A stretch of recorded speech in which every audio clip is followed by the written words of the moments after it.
of this morning, the number was 857,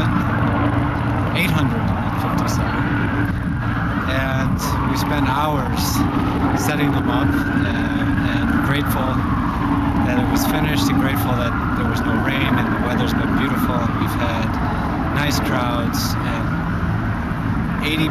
70% of the people, I think, are tourists who've all said, "What are you doing, and isn't this interesting?" So you want to explain what's behind you? So behind me, you see an empty pair of combat boots that represent each U.S. soldier who has died in the almost 8-year war in Afghanistan.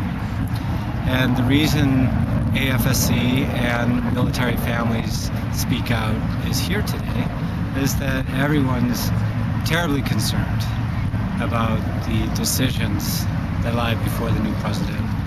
While we were all excited and thrilled that the Iraq War was acknowledged as a mistake, the Iraq War was pledged to end and the U.S. troops would be withdrawn. At the same time, the troop levels in Afghanistan have been increased.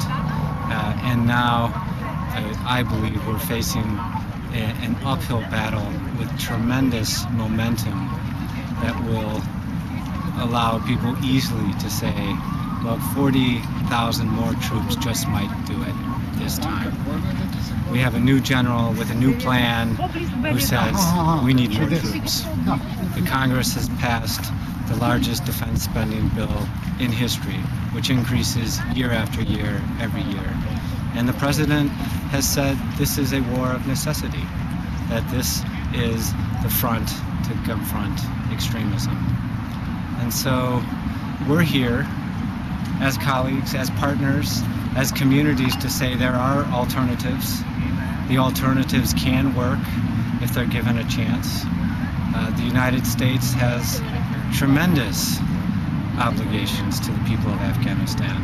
And the first one is to start to pull back our troops. And as we're pulling back the troops, to have really transparent, sustained development aid.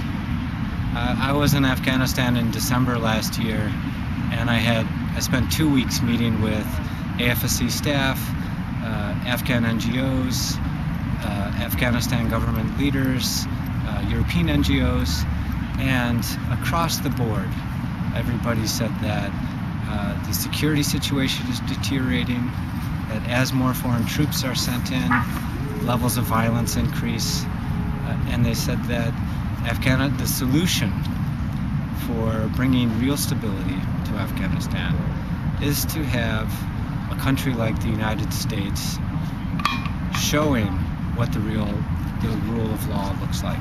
So instead of saying we want to see the rule of law, to say we're withdrawing our troops with the understanding that the U.S. military is not the type of institution that can bring the rule of law. They can bomb, they can shoot, they can go on raids, they can move heavy equipment, but what they can't give is the type of assistance that Afghans need to really build up their country from the bottom up. And that's what I see as our obligation. Thank you.